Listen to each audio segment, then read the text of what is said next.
स्नेहलोक Hindi tutorial में मैं स्नेहा श्रीवास्तव आप सभी का हार्दिक स्वागत करती हूँ। बच्चों, पिछले वीडियो में हम लोगों ने दुख का अधिकार का सारांश पढ़ा था और आज हम इस पाठ की सविस्तार व्याख्या पढ़ेंगे। व्याख्या पढ़ने से पहले अगर मेरे चैनल को सब्सक्राइब नहीं किया तो उसे जल्दी से सब्सक्राइब करो ताकि जल्दी से जल्दी हमारी वीडियो तुम सब तक पहुंचे और जो भी प्रॉब्लम्स है, समस्या है, उन सभी का समाधान निकल सके। तो सबसे पहले हम चैप्टर पे आते हैं। ठीक है, तो इस पाठ को यशपाल जी ने लिखा है। चैप्टर शुरू करने से पहले थोड़े यशपाल जी के बारे में भी हम लोगों को जान लेना बहुत जरूरी है ना।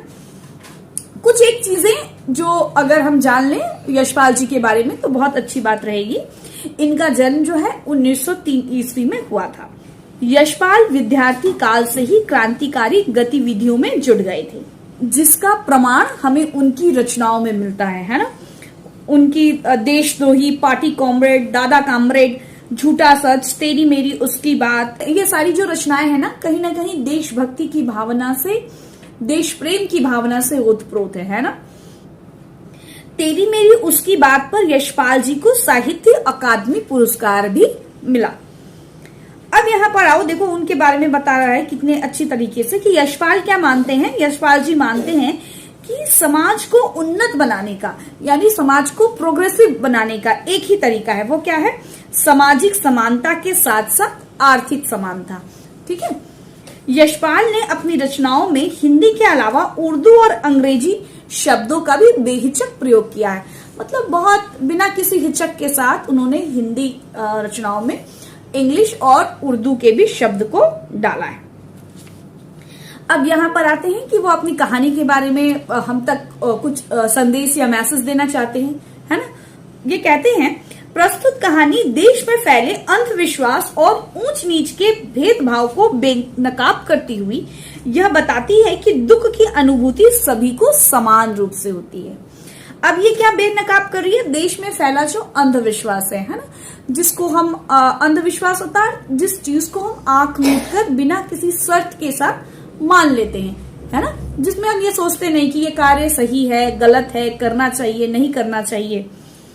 और ऊंच नीच के भेदभाव, मतलब जो ऊंच नीच का हमारे भारतवर्ष में है ना, जो ऊंच नीच का हमारे अंदर एक भेदभाव है कि अमुक व्यक्ति ऊंची जाति का है, अमुक व्यक्ति नीची जाति का है ना। तो हम लोग जो जाति को लेकर भेदभाव करते हैं उसके बारे में बात करते हुए यहाँ पे बताया है कि दुख की जो अनुभूति होती है ना, तो जो फीलिंग होती है दुख की, वो सबको एक समान होती है ना। उसके लिए दुख जो है ना, अमीर को ज्यादा या अमीर को कम या गरीब को ज्यादा या कम, ऐसे वो देखकर नहीं आता है ना। और उस दुखी अवस्था में जो दुखी होना होता है ना, जो दर्द होता है, वह अमीर गरीब ऊंचा नीचा देख के नहीं आता। कहानी धनी लोगों की अमानवीयता और गरीबों की मजबूरी को भी बहुत अच्छी तरह से उजागर करती है। यह सही है कि दुख सभी को तोड़ता है, मतलब सभी को दुख होता है। दुख में मातम मनाना हर कोई चाहता है ना। ऐसे तो कोई दुख ही नहीं चाहता है, लेकिन अगर जीवन में ऐसा कोई टाइम या सिचुएशन भी आता है ना, तो सब लोग चाहते हैं कि उस टाइम या उस समय वो मतलब अपने परिवार के साथ रहे, अपनों के साथ रहे, है ना। तो इसको सभी लोग क्या करते हैं, मातम मनाना चाहते हैं, तो दुखी होना चाहते हैं। दुख के क्षण से सामना होने पर सब अवश्य हो जाते हैं। मतलब जैसा भी इंसान हो, अगर उसके लाइफ में दुख आता है ना, कठिनाई आती है, तो सब लोग ही अवश्य हो जाते हैं, सबको ही दुख होता है। पर इस देश में ऐसे भी अभागे लोग हैं, अभागे मतलब जिसका भाग्य अच्छा नहीं होता, अभागे, जिन्हें न तो दुख मनाने का अधिकार है और न ही अवकाश का। अवकाश मतलब छुट्टी लेना, है ना, कि कुछ ऐसे भी लोग हैं जिनको अधिकार नहीं है कि वो दुख हो या उनको अवकाश मिले या छुट्टी मिले।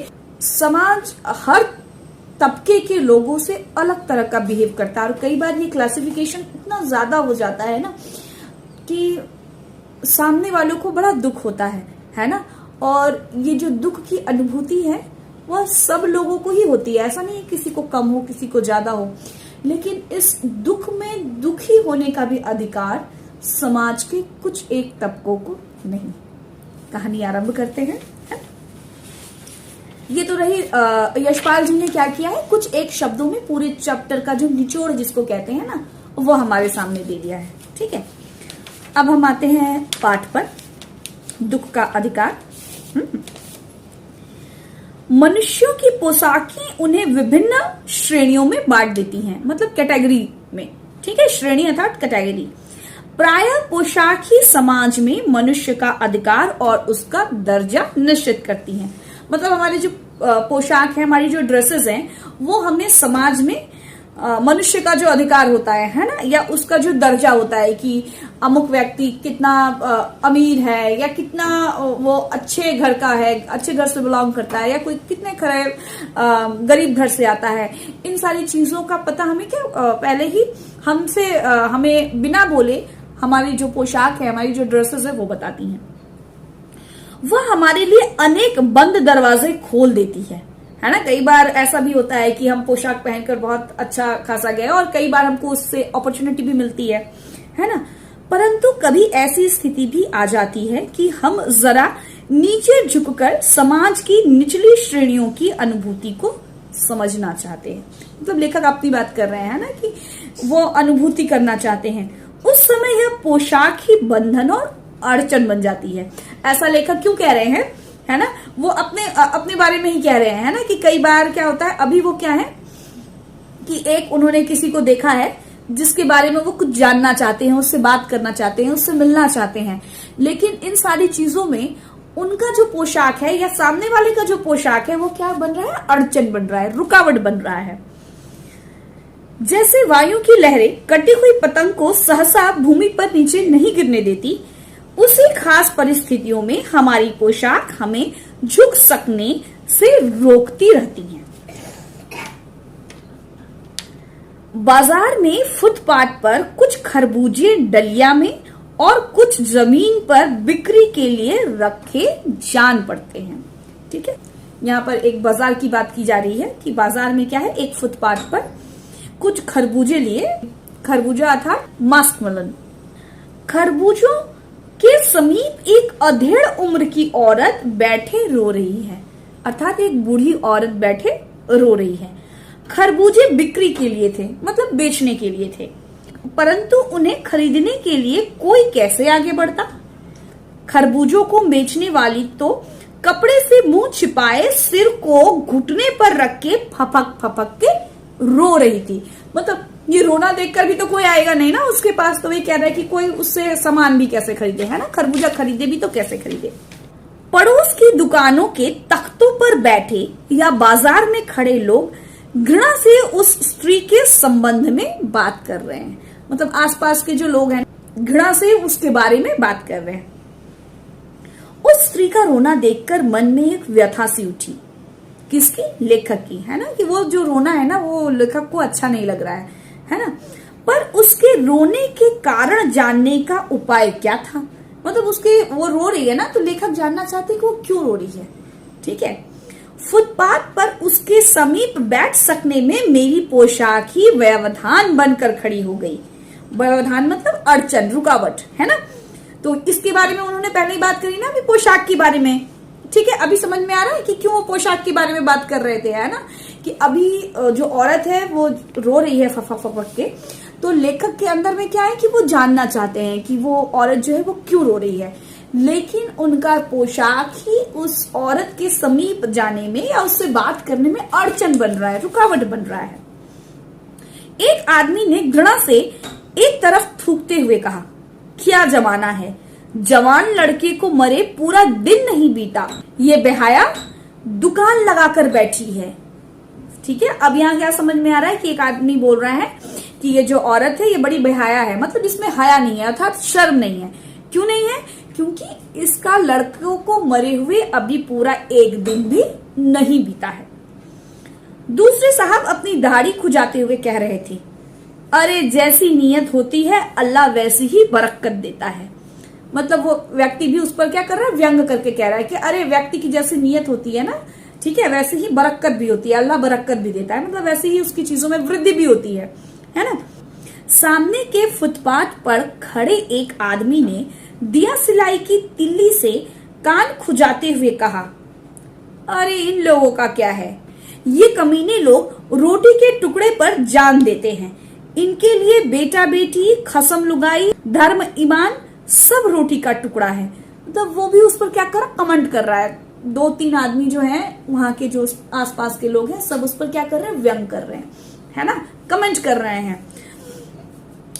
परचून की दुकान पर बैठे लाला जी ने कहा, अरे भाई उनके लिए मरे जिए का कोई मतलब ना हो, पर दूसरे के धर्म ईमान का तो ख्याल रखना चाहिए। मतलब हो सकता है तुम्हारे लिए तो बिल्कुल धर्म ईमान का कोई मतलब ही नहीं है, लेकिन दूसरे के लिए तो होना चाहिए। हाँ, लड़का शहर के पास 1.5 बीघा जमीन में कचिहारी करके परिवार का निर्वाह करता था। कचिहारी मतलब उसका जो 1.5 बीघा का जमीन था उसमें वो साग सब्जियां, है ना, या खरबूजे लगाता था और उसी से अपने परिवार का क्या करता था, पालन पोषण करता था। खरबूजों की डालियां बाजार में पहुंचाकर कभी लड़का स्वयं सौदे के पास बैठ जाता तो कभी माँ बैठ जाती थी। ठीक है, मतलब स्वयं वो ये सारे काम करके कभी स्वयं वो दुकान में बैठता, कभी उसकी मम्मी भी बैठ जाया करती। लड़का परसों सुबह मुंह अंधेरे बेलों में से पके खरबूजे चुन रहा था। गीली मेड़ की तरावट में विश्राम करते हुए एक सांप पर लड़के का पैर पड़ गया। सांप ने लड़के को डस लिया। मतलब सांप कहीं सो रहा होगा, आराम कर रहा होगा, वो अपना पक्का खरबूजा तोड़, मैंने उसी खेत में, है ना, और जो लड़का था वो क्या कर रहा था, पक्के खरबूजे तोड़ रहा था क्योंकि उसको बेचना था, है ना।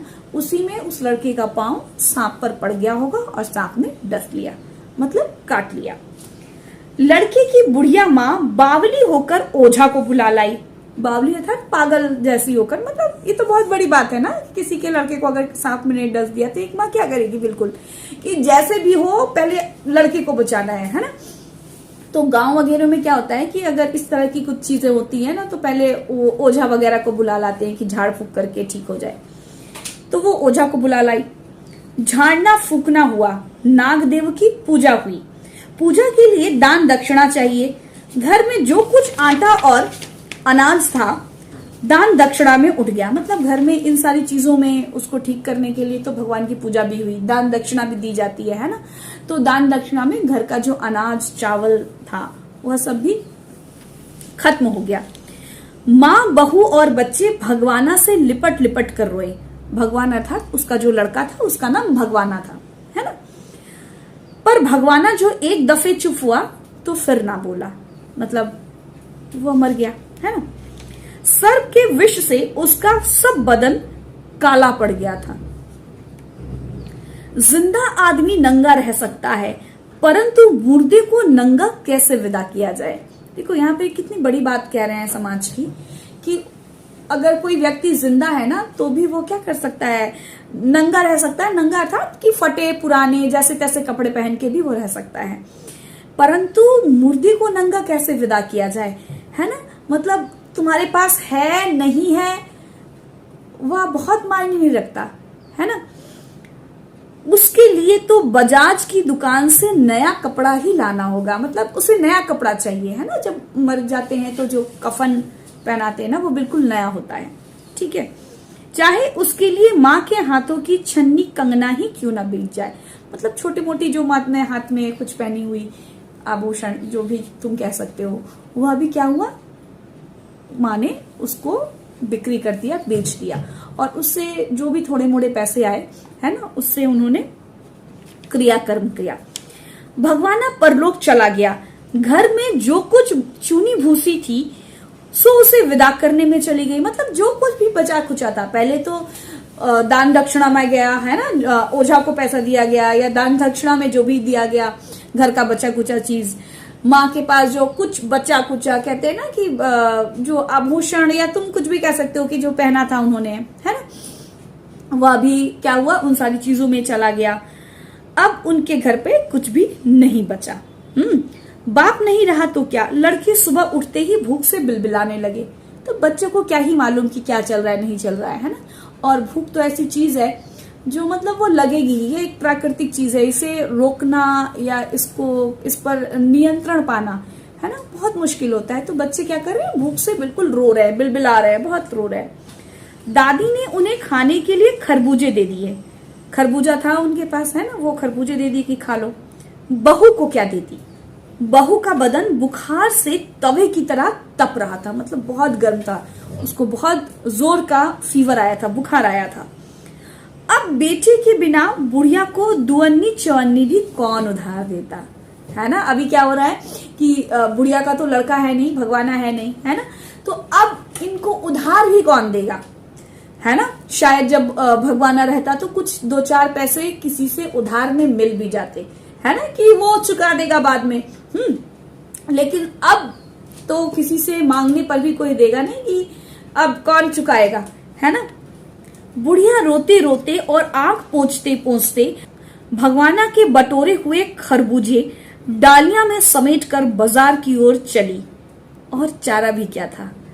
तब इन सारी चीजों में तुम सोचो, एक माँ का जो हृदय है, दिल है, कितना दुखित होगा। एक उसका यंग जो लड़का है वो मर गया, है ना, उसका पूरा अभी परिवार है, पत्नी है, बच्चे हैं, सबको अब कौन देखेगा, घर उसका कैसे चलेगा, है ना। और इन सारी चीजों में रोना या उस दुख को, उस मातम को मनाने के लिए भी उस बुढ़िया के पास समय नहीं है ना, और कोई उपाय भी नहीं है, ठीक है। तो इस मजबूरी में भी या इस कठिनाई में भी उसे क्या करना पड़ता है, बाजार जाना पड़ता है ना। बुढ़िया खरबूजे बेचने का साहस करके आई थी, परंतु सिर पर चादर लपेटे, सिर को घुटनों पर टिकाए हुए फपक फपक कर रो रही थी। कल जिसका बेटा चल बसा, आज वो बाजार में सौदे बेचने चली है।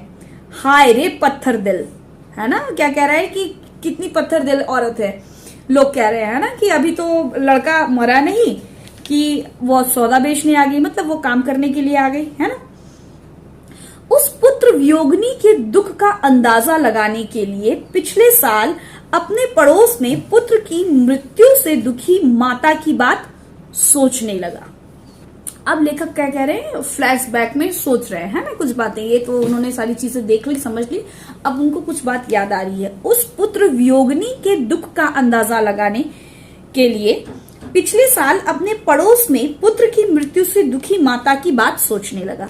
मतलब एक बार और ऐसा वाकया हुआ था, है ना, कि किसी का पुत्र मर गया था।